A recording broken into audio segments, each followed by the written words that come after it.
अपना पहला प्रश्न दिया गया है, रक्षा 12 दिनों में किसी कार्य को पूरा कर सकती है, जबकि स्थिर को काम पूरा करने में 20 दिन लगते हैं। वह एक साथ कार्य करना शुरू करते हैं, लेकिन कार्य खत्म हो जाने से 4 दिन पहले रक्षा कार्य छोड़ छोड़ जाती है। ठीक है। स्थिर कितने दिन कार्य करता है? ठीक। तो यहाँ पर दिया गया है रक्षा जो 12 दिनों में करती है, तो लिख लेते हैं यहाँ आर, ये रक्षा है अपना, ये 12 दिन में करती है। और स्थिर हैं, ये करते हैं भाई 20 दिन लगते हैं इनको पूरा करने में। तो देख लेते हैं अगर दोनों लोग कार्य करते हैं तो कितने दिनों में कार्य करते हैं। दोनों का एलसीएम ले लेते हैं, तो यहाँ से हमको पूरा वर्क पता चल जाएगा, टोटल पूरा काम पता चल जाएगा। ठीक, 12 और 20 का जब एलसीएम लेंगे तो यहाँ पर 60 आ जाएगा। ठीक, एलसीएम ले सकते हो आप इजली, 12 और 20 का 60 आएगा। तो यहाँ से 60 में अगर 12 से भाग लगाएंगे तो 12 25 60 5 बार जाएगा, और 60 में 20 से लगाएंगे तो 3 बार जाएगा। ठीक, ये अपना जो 5 और 3 आया है, 5 और 3 ये दोनों कार्य क्षमता होती हैं। मतलब रक्षा की कार्य क्षमता 5 है और स्थिर की कार्य क्षमता 3 है। और ये 60 जो आता है ये टोटल वर्क आता है, मतलब पूरा काम आता है। ठीक, रक्षा जो है एक दिन में 5 काम करती है, स्थिर एक दिन में 3 काम करता है। अब देख लेते हैं, दिया है इसमें वह एक साथ कार्य करना शुरू करते हैं, लेकिन कार्य खत्म हो जाने से 4 दिन पहले रक्षा कार्य छोड़ जाती है। ठीक है, तो हम रक्षा से काम करवाते हैं 4 दिन का। देखते हैं, रक्षा एक दिन का काम करते हैं 5, रक्षा का एक दिन का जो काम है वो 5 है, और ये 4 दिन में कितना काम कर लेंगे। एक दिन का 5 है तो 4 दिन का जो काम होगा वो 20 हो जाएगा। ठीक, 20 दिन में मतलब 4 दिन में 20 काम करेंगे। और टोटल देख लेते हैं कितना काम है, यहाँ पर 60 काम है, प्लस 4 दिन ये छोड़ के चली जाती हैं, 20 दिन का काम बचा होगा इनका, तो 60 + 20। ठीक, मतलब टोटल काम यहाँ है 80। अब हम दोनों से काम करवाएंगे, मतलब दोनों का ले लेंगे, 5 और 3 रक्षा और स्थिर दोनों का, तो 5 और 3 8, 80 बटा में 8 कर देंगे तो अपना यहाँ से 10 दिन निकल के आ जाएगा, 10 दिन में काम पूरा होगा। 10 अपना सी में दिया हुआ है। अगला प्रश्न देखते हैं। यस, अगला प्रश्न दिया गया है, नीचे दी गई कौन सी संख्या 12 से पूर्णतः विभाज्य है? 12 से विभाज्य होने के लिए हमें 12 का गुणनखंड कर देते हैं, अभाज्य गुणनखंड 4 गुणा 3 आ जाएगा। ठीक, 4 गुणा 3 आ जाएगा। तो अब देख लेते हैं, जो भी संख्या होगी वो 4 और 3, जो 12 से विभाज्य होगी तो 4 और 3 दोनों से विभाज्य होनी चाहिए। ठीक है, 4 से विभाज्य होनी चाहिए और 3 से भी। 4 से विभाज्यता का नियम बोलता है, अगर 4 से कोई भी संख्या विभाज्य होती है तो उसके लास्ट के जो 2 डिजिट होते हैं, लास्ट के 2 अंक जो होते हैं, जैसे 44 में 56 है, 76 है और 28 है, ये दोनों 4 से विभाजित होनी चाहिए, तभी जो है 4 से संख्या विभाजित होगी। और 3 से विभाज्यता का नियम कहता है, अगर मतलब संख्याओं का जोड़ जितना है अगर वो 3 से विभाजित हो रहा है, 3 से विभाजित हो रहा है तो संख्या 3 से विभाजित होगी। ठीक, अब देख लेते हैं, एक एक करके ऑप्शन चेक कर लेते हैं। तो सबसे पहले तो हम ए वाला चेक करते हैं, तो जोड़ लेते हैं 4 1 5 7 12 4 16 4 20। तो ये तो कैंसिल हो गया, क्योंकि ये तो 3 से ही विभाजित नहीं हो पाएगा, क्योंकि 20 3 से विभाज्य नहीं होता है। अब इसको देख लेते हैं, 8 2 10 8 18 5 23 और 6 29। तो ये भी तो 3 से विभाजित नहीं है, तो 12 से नहीं होगा। अब इसको देख लेते हैं, 4 3 7 और 9 16 16 7 7 6 13 23 23 6 29, ये भी नहीं होगा। अब इसको देखते हैं, 7 5 12 12 2 14 2 16 16 और 8 8 6 14, मतलब 24। ये तो 3 से विभाजित होता है। अब देखते हैं 4 से भी होगा कि नहीं। 4 से विभाजिता का नियम बोलता है, लास्ट के जो 2 अंक हैं, जैसे यहाँ पर 28 है, ये 4 से विभाजित हो रहा है कि नहीं, तो 4 7 28, मतलब 7 बार में विभाजित हो रहा है। ठीक, तो मतलब 4 से विभाजित हो रहा है और 3 से, तो ये अपना सही आंसर हो जाएगा। अगला प्रश्न देखते हैं।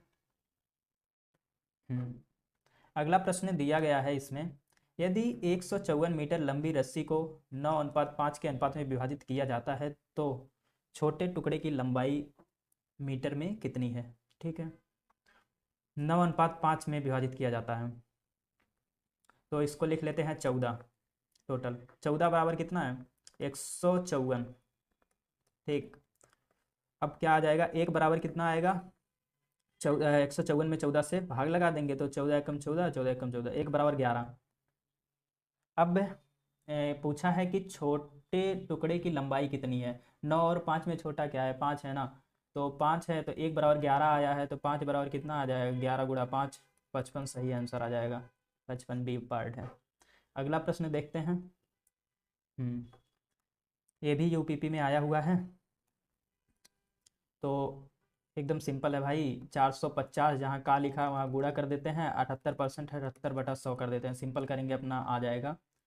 ऐसे काट लो, एक जीरो से एक जीरो, और 5 से काटो तो 5 9 45, 5 दूना 10, और यहाँ 2 3 6, 2 9 18, 39 9 9 9 81, मतलब एक जिसके लास्ट में आएगा वही आंसर होगा, तो ये वाला है।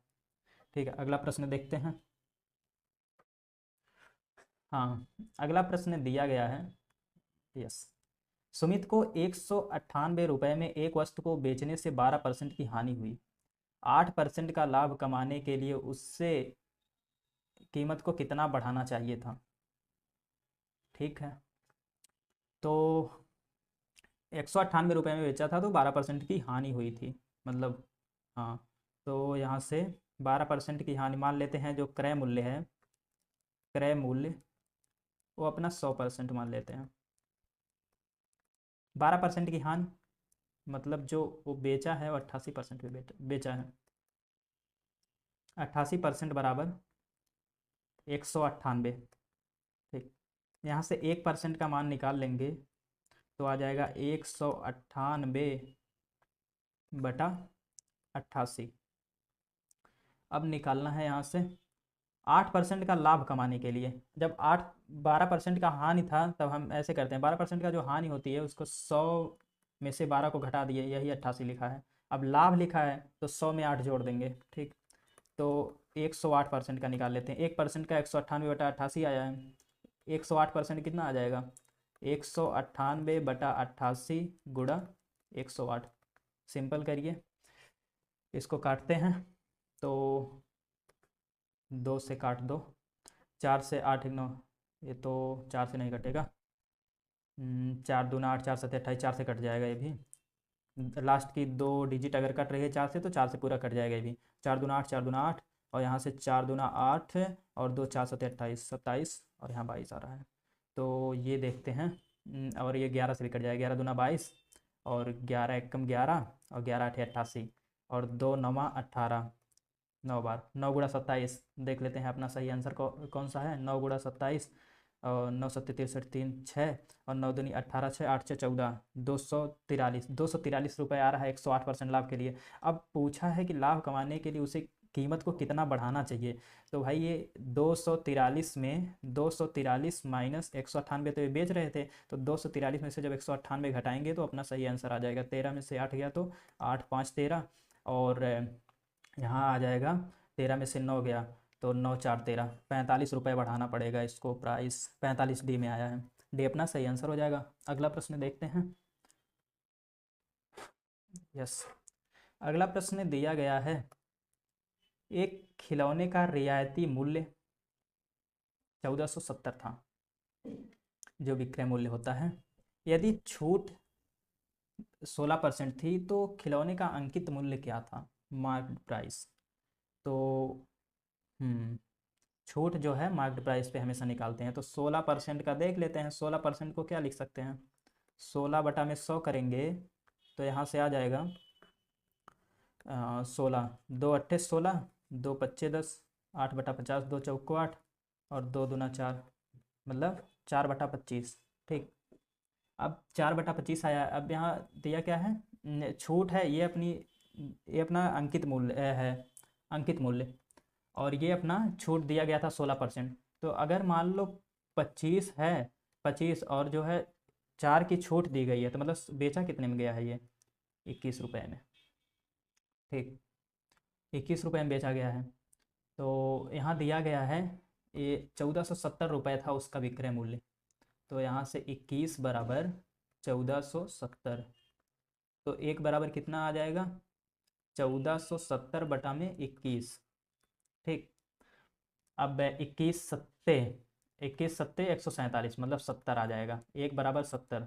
ठीक, अब पूछा है तो खिलौने का अंकित मूल्य क्या था। हाँ, अंकित मूल्य यहाँ पर आया था जैसे 25, तो ये जो 25 है और ये 4 की छूट हुई है, ठीक। तो अंकित मूल्य 25 आया था, 1 = 70 है, तो 25 बराबर कितना आ जाएगा, 25 × 70, अपना सही आंसर आ जाएगा। 7 × 5 = 35 के 5 3 और 7 दूनी 14 3 17 1 0 1750 अपना बी में है, बी अपना सही आंसर आ जाएगा। अगला प्रश्न देखते हैं। अगला प्रश्न दिया गया है, ऋषिका और आकाश में साझेदारी में कुछ पैसे निवेश किए, ठीक है। ऋषिका हैं और आकाश दोनों साझेदारी में कुछ पैसे निवेश किए। ऋषिका ने 1875 रुपये निवेश किए और लाभ से अपने हिस्से के रूप में 225 रुपये प्राप्त किया, और आकाश जो है, आकाश ने लाभ में से 288 रुपये कमाए, ठीक। मतलब ऋषिका यहाँ लिख लेते हैं, जो ऋषिका हैं और यहाँ आकाश हैं, तो ऋषिका को मिले हैं लाभ में से 225 रुपये और आकाश को मिले हैं 288 रुपये। अब देख लेते हैं, इसको काट देते हैं, सिंपल करते हैं। अनुपात, जिस अनुपात में वो निवेश किए होंगे उसी अनुपात में इनको जो है लाभ भी मिलेगा, ठीक। तो यहाँ से कट करते हैं, इसको 3 से कट करते हैं, तो 3 × 7 = 21, 3 × 5 = 15 और 3 × 9 = 27, 3 × 6 = 18 और यहाँ फिर 3 से कट जाएगा ये, 3 दूना 6, 3 × 5 = 15 और यहाँ 3 × 3 = 9, 3 दूना 6, 25:32 के अनुपात में जो है ये किए थे, निवेश नहीं, इनको लाभ हुआ है, ठीक। ये लाभ हुआ है 25:32 में। तो ये पूछा है निवेश जो किए थे, अगर ये ऋषिका जो है 1875 रुपये निवेश की थी, तो इनका आकाश का कितने रुपए निवेश किए थे वो निकालना है, ठीक। तो यहाँ से ऋषिका को लाभ हुआ है 25, मतलब लिख देंगे सीधे 25 बराबर है यहाँ से 1875 के, ठीक। तो 1 बराबर कितना आ जाएगा, 1875 बटा में 25, 1 बराबर 1875 बटा में 25, तो 32 का निकालना है कि आकाश का आ रहा है लाभ 32 अनुपात में, तो मतलब एक अगर 1875 बटा में 25 है तो 32 कितना होगा, इसको सिंपल करेंगे अपना आंसर आ जाएगा।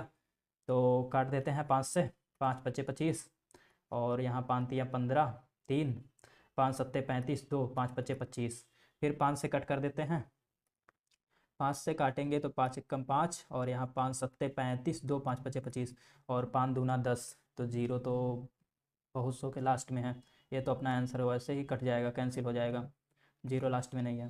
तो 75 × 32 कर देंगे, अपना आंसर आ जाएगा 75 × 32, 2 × 5 = 10, 0 1, 2 × 7 = 14, 1 15, 3 × 5 = 15, 1 और 3 × 7 = 21, 1 22, 0 0 और 3 1 4, 2 2400, सी अपना सही आंसर हो जाएगा। अगला प्रश्न देखते हैं। हाँ, अगला प्रश्न दिया गया है, 600 रुपये को 10% वार्षिक ब्याज की दर पर निवेशित करने पर 2 वर्ष में अर्जित ब्याज कितना होगा। चक्रवृद्धि ब्याज दिया गया है, तो फार्मूला तो भाई चक्रवृद्धि मिश्रधन का आपको याद होना चाहिए, ये बराबर P1 + R⁻100, sorry yes P1 + R/100 की पावर n। तो यहाँ पर हो जाएगा, R जो अपना है रेट है, ये दर होता है, ये n समय होता है, और P जो होता है मूलधन होता है, और ये अपना चक्रवृद्धि मिश्रधन होता है। ये एक फार्मूला है, और इसके बाद एक फार्मूला और आपको इसमें लगाना पड़ेगा, चक्रवृद्धि मिश्रधन बराबर मूलधन प्लस ब्याज मतलब इंटरेस्ट, ठीक। इसी 2 फार्मूले से एक क्वेश्चन आपका लग जाएगा। तो यहाँ दिया गया है 600, 1 + R कितना है 10%, 10 बटा में 100, और समय दिया है 2 वर्ष, तो यहाँ पावर 2 कर देंगे, कट कर देंगे 0 से 0, 10 से कम 10, 10 से 11, 11 बटे में 10, और ऊपर 2 पावर है तो 2 बार गुणा कर देंगे, 11 बटा में 10 गुणा 11 बटा में 10 और गुणा 600। अब 2 0 2 0 से कट कर देंगे, 2 0 2 0 से कट हो गया, यहाँ 6 बचा, 11 × 121 गुणा 6, तो आ जाएगा 6 × 6, 6 दूना 12, 2 1, 6 × 6 1 7, 726 ये अपना आया है चक्रवृद्धि मिश्रधन। तो यहाँ लिख देंगे 726, और यहाँ मूलधन दिया है 600 और ब्याज निकालना है। तो अगर ब्याज से इसको 600 को उधर भेजेंगे तो आ जाएगा 726 - 600। ये अपना सही आंसर आ जाएगा। यहाँ 6 हो जाएगा, 2 1 126 डी में आया है। 126 अपना सही आंसर हो जाएगा। अगला प्रश्न देखते हैं। अगला प्रश्न है, ये भी सिंपल आया हुआ है। तो ये जो अनुपात समानुपात का प्रश्न दिया गया है, इसमें ये जो x अनुपात 4 समानुपात y अनुपात 5 है, तो 4 का गुणा y में कर देंगे और x का गुणा 5 में कर देंगे। सिंपल ऐसे ही लगाते हैं इसको, 4y बराबर 5x। ठीक, और देख लेते हैं निकालना क्या है, x अनुपात y। तो जो यहाँ है x अनुपात y, इसको ये भी लिख सकते हैं, x अनुपात y है तो x बटा में y लिख सकते हैं इसको। ठीक, अगर y अनुपात x होता तो y बटा में x लिखते। हमको निकालना क्या है, x अनुपात y, तो x बटा में y, तो y को इधर भेजेंगे, यहाँ गुणा में है, जब कुछ नहीं दिया होता तो यहाँ गुणा रहता है और यहाँ भी गुणा है, तो x बटा में y आ जाएगा और 5 को उधर भेज देंगे तो 4 बटा में 5, 4 बटा में 5 आया है, मतलब 4 अनुपात 5, 4 अनुपात 5 बी में दिया है। अगला प्रश्न देख लेते हैं। अगला प्रश्न दिया गया है, अभय और श्रेया अकेले क्रमशः 42 मिनट और 70 मिनट में किसी कार्य को पूरा कर सकते हैं। ठीक, कार्य को पूरा कर सकते हैं। अभय से शुरू करके कार्य पूरा करने तक वे बारी बारी कार्य करते हैं, मतलब एक दिन अभय करता है और अगले दिन श्रेया, फिर अभय, फिर श्रेया। ठीक, और केवल अंत में कार्य करने वाले को 1 मिनट से कम समय तक कार्य करने की अनुमति दी जाती है। कार्य पूरा करने के लिए दोनों को कितना समय लगेगा। ठीक है, अब देखते हैं इसमें। तो अभय और श्रेया लिख लेते हैं, यहाँ पर अभय है और ये श्रेया है।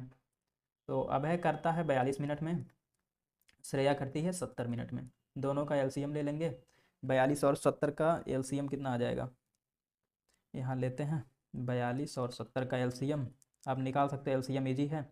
तो यहाँ 2 दूना 4, 2 एक कम 2, 2 3 6, 2 पच्चे 10, 35 21, फिर 3 से कट कर देते हैं, 3 से नहीं 7 से कट होगा, 7 21, 7 पच्चे 35 और हो जाएगा 3 दूना 6, 7 42 और पच्चे 42 गुणा 5 कितना आ जाएगा, 42 गुणा 5, 5 दूना 10, 0 1, 5 का 20, 1 21, 210। 42 और 70 का एलसीएम जो आता है वो 210 आता है। ठीक है, अब क्या है, ये 210 जो आया है ये पूरा काम आया है, यहाँ लिख देते हैं पूरा काम। पूरा काम जो है 210 आया है, और 210 में अगर 42 से भाग लगाएंगे तो 5 बार जाएगा, और 70 से लगाएंगे तो 7 तरीके 21 3 बार जाएगा। ठीक है, ये जो 5 और 3 आया है, और ये अभय का कार्य क्षमता 5 आया है और श्रेया का कार्य क्षमता 3 है। ठीक, इसको आप बोल सकते हैं अभय एक दिन में 5 काम करता है और श्रेया एक दिन में 3 काम करती है। ओके, तो सिंपल इसमें दिया गया है, अभय से कार्य शुरू होता है तो एक दिन अभय करेगा, फिर श्रेया करेगी, फिर अभय करेगा, फिर श्रेया करेगी, ऐसे चलता जाएगा। ठीक, तो मान लो 2 दिन में ये लोग कितना करते हैं, पहले 2 दिन में करते हैं ये लोग 8 काम, मतलब 5 तो अभय करके चला जाएगा, फिर 3 श्रेया कर देगी, फिर 5 अभय आएगा, तो 2 दिन में ये लोग करते हैं 8। 2 दिन में काम करते हैं 8, और एक दिन में करेंगे ये लोग 4 काम, 8 बटा में 2, एक दिन में 4 काम करेंगे। ठीक है, अब यहाँ से भी देख लो, सबसे पहले अभय करता है तो मतलब अभय जो करता है वो विषम दिनों में जो काम होता है वो अभय के द्वारा किया जाता है। विषम दिन जो जितने भी हैं वो अभय के द्वारा किया जाता है, और जो सम सम दिन में जैसे दूसरे दिन, चौथे दिन, छठवें दिन जो काम करती है वो श्रेया करती है। ओके, फिर देख लेते हैं, अगर एक दिन में 4 काम हो रहा है तो 210 टोटल काम है, इसको पूरा करने में कितना दिन लगेगा। तो 4 से भाग लगाते हैं 210 में, 210 में भाग लगाते हैं तो यहाँ आ जाएगा 4 पच्चे 20 और 1 0, 4 दूना 8 2, मतलब आ गया 52 सही, 52 सही 2 बटा में 4। ठीक, अब 52 काम तो मतलब 52 दिन तो टोटल ये लगेंगे। अब कितना है, मतलब 52 दिन तो काम पूरा हो जाएगा। 53वें दिन कौन आएगा, 52 दिन तक तो टोटल काम हो रहा है, अभय श्रेया कर रहे हैं, और 53वें दिन कौन आएगा, 53 विषम है, तो विषम दिन काम करने आएंगे अपनी श्रेया। अब बचा है काम हमारे पास 2 बटा में 4 काम बचा है यहाँ से, सॉरी 52 और 52 दिन काम हो जाता है, तो 52 गुणा 4 कर देंगे, 4 दूना 8, 4 पच्चे 20, 208 काम हो गया है। तो 208 मतलब काम बचा है 2, काम बचा है 2, और एक दिन का काम करते हैं ये अभय 5, तो अभय ही आएंगे विषम दिन में, ठीक है। और काम बचा है 2, तो 2/5 आ जाएगा। ओके, 2/5 इनको टाइम लगेगा, और प्लस 52, 52 मतलब इतना मिनट आ जाएगा। अब कर देंगे 52 मिनट तो आ गया, 2/5 मिनट को सेकेंड में बदलेंगे तो 60 से गुणा कर देंगे, 5 एकम 5, 2, और यहाँ आ जाएगा 5 एकम 5 1, और 5 दूना 10, और 12 दूना 24, आ जाएगा 24। ये सेकंड में आ गया, मतलब 52 मिनट 24 सेकंड टोटल काम, इनको टोटल काम पूरा करने में लगेगा टाइम 52 मिनट 24 सेकंड। अगला प्रश्न देखते हैं। अगला प्रश्न सिंपल है, एलसीएम निकालने को दिया है, 2018 में ये भी आया था। एलसीएम निकालना है तो इसका सिंपल टेक्निक है, आप अभाज्य गुणनखंड कर लो, तो ये 47 गुणा 3 आ जाएगा इसका, और इसका करेंगे तो 47 गुणा 4 आ जाएगा, मतलब 2 की पावर 2 इंटू 47, 47 गुणा 4 आ जाएगा। अब एलसीएम निकालने के लिए निकाल लेते हैं, सब में से एक एक ले लेते हैं, तो ये तो 47 ही था, ठीक। तो जो हाईएस्ट पावर होती है वो निकालनी होती है। हाईएस्ट पावर कितनी है यहाँ, 47 है, तो 47 ही आ जाएगा, 47, और एक 3 भी लेना पड़ेगा, और 4 भी लेना पड़ेगा, तो 47 गुणा 3 गुणा 4, यही अपना आंसर आ जाएगा। 4 3 12 7 84, 4 लास्ट में किस में आया, 2 में आया है, तो ये दोनों ऑप्शन तो गलत हो जाएंगे, ठीक। 4 3 12, 12 गुणा 47, सॉरी सही से कर देते हैं इसको, तो 47 गुणा 12, 2 सत्ते 14, 4 1, 2 चौका 8, 1 9, 1 सत्ते 7, 1 चौका 4, 4 9 7 16, 6 1, 564 अपना ए वाले में आया है, ये अपना सही आंसर हो जाएगा। अगला प्रश्न देखते हैं। अगला प्रश्न ये बहुत ही सिंपल प्रॉब्लम है, ये भी आया हुआ था 2018 में, तो दोनों को जोड़ना था, 7/16 और 7/48। यार बहुत ही आसान है ये, 48 यहाँ से वो एलसीएम ले लेंगे तो 16 3 48, यहाँ 7 7 3 21 आ जाएगा, यस 21 प्लस 48 कम 48, और ये 1 से गुणा 7 में कर देंगे, 7 1 8 28/48। बहुत ही बेसिक मैथ आता है, और इसको कट कर देंगे अगर 4 से, तो 4 सत्ते 28, और 7/12 आया होगा, सी में है। अगला प्रश्न देखते हैं। हाँ, तो ये प्रश्न अच्छा, ये अच्छा क्वेश्चन है। सबसे बड़ी 4 अंकों वाली संख्या क्या है जो 15 25 और 35 में प्रत्येक द्वारा विभाजित करने योग्य है? तो इसको सॉल्व करने के लिए सबसे पहले तो हम 15 25 और 35 का एलसीएम ले लेते हैं। 15 25 और 35 का एलसीएम, 5 से विभाजित करते हैं तो 5 या 15, 5 पच्चे 25, और 5 सत्ते 35, सबका आप गुणा करना पड़ेगा। 3 पच्चे 15 सत्ते 15 सत्ते 105, और प्लस 5,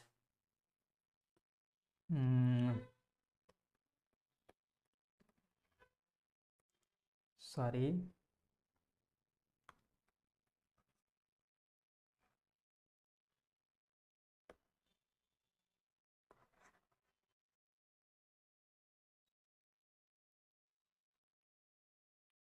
यस, ये भी प्रश्न यूपीपी एग्जाम में आया हुआ था। तो सबसे बड़ी 4 अंकों वाली संख्या क्या है जो 15 25 और 35 में से प्रत्येक द्वारा विभाजित करने योग्य है? अब 15 25 और 35 का जब एलसीएम लेंगे तो कितना हो जाएगा एलसीएम में, यहाँ से 15 25 और 35, 15 25 और 35 ऐसे सिंपल कर लेंगे आप एलसीएम, तो ये इजी है। 5 या 15, 5 पच्चे 25, 5 सत्ते 35, और 5 या 15, 15 सत्ते 105 गुणा 5 कर देंगे, तो 5 पच्चे 25 के 5, 2 5, 5 के गुणा 0 में 0 आ जाएगा, 2 हो गया यहाँ, 5 एकम 525 एलसीएम आया है। अब क्या करेंगे, 525 में 4 अंकों की सबसे बड़ी संख्या बोला है ना, तो 4 अंकों की सबसे बड़ी संख्या 9999, मतलब 9999, ये अपनी 4 अंकों की सबसे बड़ी संख्या होती है। अब इसको 525 से भाग लगा देंगे, तो एक बार जाएगा ना, यहाँ आ गया 525, यहाँ आ गया 4, और यहाँ हो गया 7, यहाँ आ गया 4, फिर 9। अब देखते हैं कितनी बार जाएगा। 4 बार ले जाते हैं अगर, तो 525 4 बार ले जाते हैं तो 4 पच्चे 20, 0, 4 दूना 8, 2 10, 0 1, 4 पच्चे 20, 1 और 21, और 5 बार 9 बार ले जाते हैं, देखते हैं कितना आता है। तो 5 9 45, 5 4, 9 दूना 18, 9 45 के 5 4, 9 दूना 18 और 1 18 और 4 8 4 12 22, 2 2, 9 पचे 45 और 2 47, 4725 आ रहा है 9 बार में, 4725। अब हाँ 9 बार यहाँ गया, ये हो गया 4 2, ये तो कट गया 24। यानी अगर हम इसे 525 से भाग दे रहे हैं 9999, तो अपना 24 शेष आ रहा है। अब क्या है इसका मतलब ये है, अगर इसमें से अगर हम 24 घटा देंगे तो ये पूर्णतः विभाजित हो जाएगी, पूरी तरह से विभाजित हो जाएगी। तो यही अपना आंसर आ जाएगा 9999 माइनस यहाँ 24 कर देंगे, 24 घटा देंगे तो यहाँ 9 में से 4 गया तो 5 आ गया, यहाँ 7 आ गया, 75 लास्ट में है, 99 75। हाँ ये अपना सही आंसर हो जाएगा ए वाला। अगला प्रश्न देखते हैं। हाँ मासा निकालना है, इसका सिंपल ट्रिक ये है। मासा तो आप यार भाग इससे कर सकते हैं, गुणनखंड करके कर सकते हैं, या फिर एक डिफरेंस विधि बता रहा हूँ इससे भी कर सकते हैं आप। इसका सबका डिफरेंस लेंगे, जो मिनिमम डिफरेंस आएगा और जिससे मिनिमम डिफरेंस आया और उससे जितना डिफरेंस आ रहा है उससे सब में भाग लगाएंगे, और भाग सब में चली जा रही है तो ही अपना मासा हो जाता है। अब देखते हैं इसका दोनों का डिफरेंस कितना आएगा। तो यहाँ 5 आ गया और 12 में से 5 गया 7 75 आ गया, और इन दोनों का डिफरेंस कितना आएगा। तो यहाँ 5 में से 5 गया 0, और 7 में से 7 में से 2 गया तो 5, 3 में से 2 गया तो 1 150। और अब देखते हैं इसका और इसका डिफरेंस बचा हुआ है 150, ये भी तो ज़्यादा ही आएगा, मतलब 75 से तो ज़्यादा ही आएगा। ठीक, तो सबसे छोटा क्या आया है अपना डिफरेंस 75 आया है, 75 सबसे छोटा आया है। अब 75 से देख लेते हैं, भाग सब में लग जा रही है, 75 से भाग 150 में ये पूरी तरह विभाजित हो रहा है। 75 से 225 भी विभाजित हो जाएगा पूरी तरह, और 75 से 375 भी पूरी तरह विभाजित हो जाएगा। तो 75 ही अपना सही आंसर आ जाएगा, डी में और सी में दिया हुआ है। अगला प्रश्न देखते हैं। ओके थैंक यू, आज के लिए इतना ही।